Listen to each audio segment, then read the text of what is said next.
देखो, डॉक्टर मनमोहन सिंह जी को पूरी दुनिया याद करेगी और पूरी दुनिया के लोग याद करेंगे जिस तरीके से सादगी रहना, ईमानदारी रखना। और मेरे को याद है उन्होंने एक बार, आज की जो राजनीति है, आज की राजनीति में कोई सुनने के लिए तैयार नहीं है, तो उनको एक बार किसी ने कह दिया कि he was accidental prime minister, तो उन्होंने कहा कि मैं एक्सीडेंटल प्राइम मिनिस्टर नहीं था, मैं एक्सीडेंटल फाइनेंस मिनिस्टर भी रहा हूं।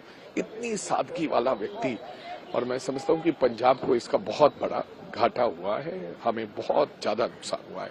भगवान उनको अपने चरणों में निवास दे। कई हल्के से भारत रत्न की मांग उठ रही है। भाई, भारत रत्न मांग नहीं करनी चाहिए, मेरे को लगता है भारत रत्न तो देना ही चाहिए। भारत रत्न ऐसी महान शख्सियत के लिए भारत रत्न भी कहीं ना कहीं छोटा है। आज डॉक्टर मनमोहन सिंह जी, हमारे जो साबका प्रधानमंत्री जी हैं, वो हम में नहीं रहे, उनका देहांत हो गया। और उनका देश प्रति सेवा, उनका राष्ट्र प्रति जो राष्ट्रीय थी, वो कभी भूल नहीं पाएगा देश। वो एक अर्थव्यवस्था को खड़ी करने के लिए देश की और अंतर्राष्ट्रीय पद्धति पर उन्होंने बहुत बड़ा काम किया। एक गरीब से लेकर मनरेगा जैसी सुचारू योजना से लेकर अर्थव्यवस्था तक हर तबके के लिए उन्होंने काम किया। वो एक अर्थव्यवस्था का एनसाइक्लोपीडिया थे। वो अब हमारे में नहीं रहे। हम उनको श्रद्धांजलि भेंट करते हैं और हमारी अरदास है कि परमात्मा उनको अपने चरणों में निवास बख्शे। यूपीए के टाइम पे 2 बार प्रधानमंत्री रह के इस देश की आर्थिक स्थिति के अलावा भी जो आज कानून लाया गया है, उपाधि हामी से लेके राइट टू इंफॉर्मेशन लेके right to education, food security लेके लैंड एक्विजिशन का 2013 लैंड एक्विजिशन एक्ट से लेके पूरा जितने भी कानून लाया वो मनमोहन सिंह का टाइम पे ही हुआ। हम खुश किस्मत का है क्योंकि 15वां लोकसभा में सबके साथ हमने नया यंग एमपीज के जरिया उसके साथ काम करने का मौका मिला और उसका बहुत सारे एक्सपीरियंस हम आज भी याद करते रहते हैं। और वो तेलंगाना फॉर्मेशन के लिए बहुत उसका योगदान था, इसीलिए तेलंगाना का जनता पूरा उनकी मृत्यु के बाद संताप प्रकट करते हुए उसका फैमिली मेंबर्स को भरोसा और भगवान उसको हिम्मत दे, यह प्रार्थना करते हैं। मनमोहन सिंह कुछ नहीं बोलते थे, जबकि पॉलिटिकल क्रिटिसिज्म है, मगर नहीं बोले तो भी देश में आज के इतिहास में उतना कानून, उतना डेवलपमेंट, उतना प्रोग्राम और कोई नहीं किया। मनमोहन सिंह साहब को उसका आत्मा शांति रहने के लिए प्रार्थना करते हैं। देश और दुनिया ने एक महान अर्थशास्त्री खो दिया, एक ऐसा तपस्वी जिसने प्रधानमंत्री के रूप में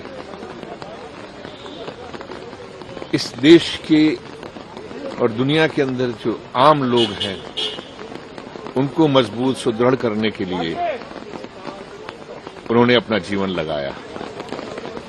एक ऐसा अर्थशास्त्री जिसने गरीब को मजबूत करने के लिए उन्होंने इस देश की अर्थनीति को बनाने का प्रयास किया।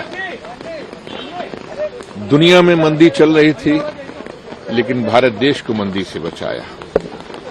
ऐसा महान अर्थशास्त्री, ऐसा गौरवशाली प्रधानमंत्री हमारे देश के अंदर आज हमने इसे खो दिया।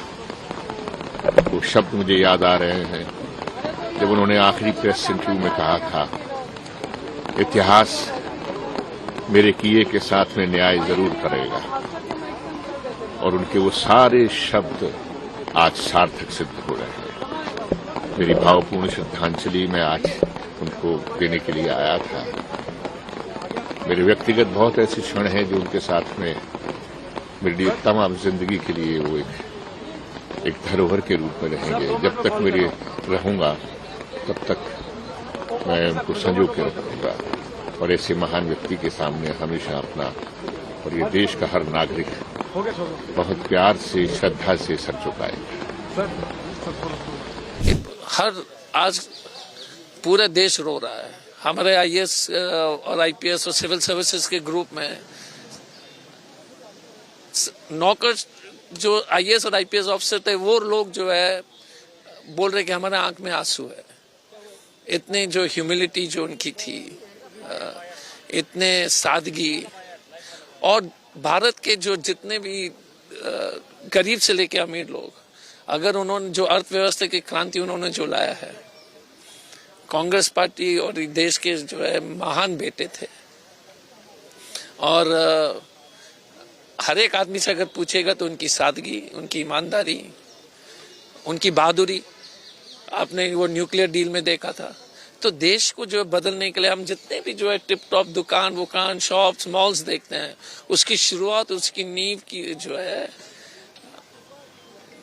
नींव को बनाने वाले व्यक्ति मनमोहन जी थे। भारत के और इतिहास जो है उनको इस देश के आधुनिक भारत के 20वीं सदी के सबसे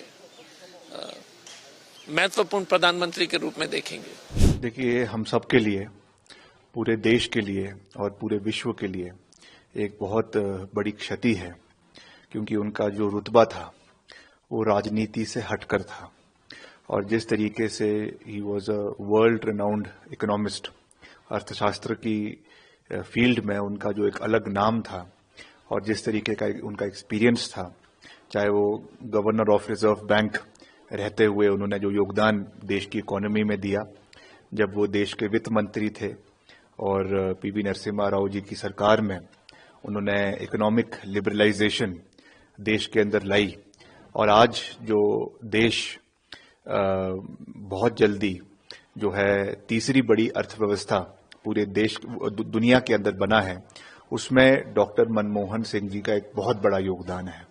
और उसके बाद 10 साल तक वो यूपीए सरकार के 2004 से लेकर 2014 तक प्रधानमंत्री रहे, और उन्होंने पूरे देश में विकास को आगे लेकर गए, जीडीपी को उन्होंने बढ़ाया, और राइट टू एजुकेशन उनकी सरकार के माध्यम से दिया गया, राइट टू फूड उनके माध्यम से दिया गया। ये सब क्रांतियां उन्होंने देश के अंदर लाई। और सबसे बड़ा कार्य जो उन्होंने किया वो मनरेगा का, जिससे 100 दिन का रोजगार क्षेत्र के और देश के और खास करके जो हमारे ग्रामीण क्षेत्र के लोग हैं उनको दिया गया। ये उनकी लेगेसीज है जिसको आने वाली सदियों तक जो है वो याद रखा जाएगा। और मैं तो यही कह सकता हूं कि जब वो प्रधानमंत्री थे उनके बारे में बहुत सी बातें कही गई, मगर उनके जो शब्द थे कि history will be kinder to me, वो आज उस चीज को सब देख रहे हैं। आज पूरा दुनिया और पूरा देश, वो चाहे किसी भी सोच के हो, किसी भी विचार। I convey my heartfelt condolence to the family of Dr. Manmohan Singh. When I came to Lok Sabha in 10th Lok Sabha, I was witness his 5 budget was presented in Dr. Manmohan Singh Lok Sabha. I was witness that 5 budget. So that budget, first budget was declared the economic liberalization and also the total change of the Indian economy. So after that I became a minister in his second UPA government as a Minister of Labour and Employment. So I got his support and also encouragement, and also he just like his son, or I am also just like my father. So I got a lot of support from him, and also junior ministers. He always advised to the senior ministers to give a chance to junior ministers. You have to encourage the junior ministers. This is his attitude about the junior ministers. So our great loss in the country. So Dr. Manmohan Singh, he is only a man. Nobody can similar in this country.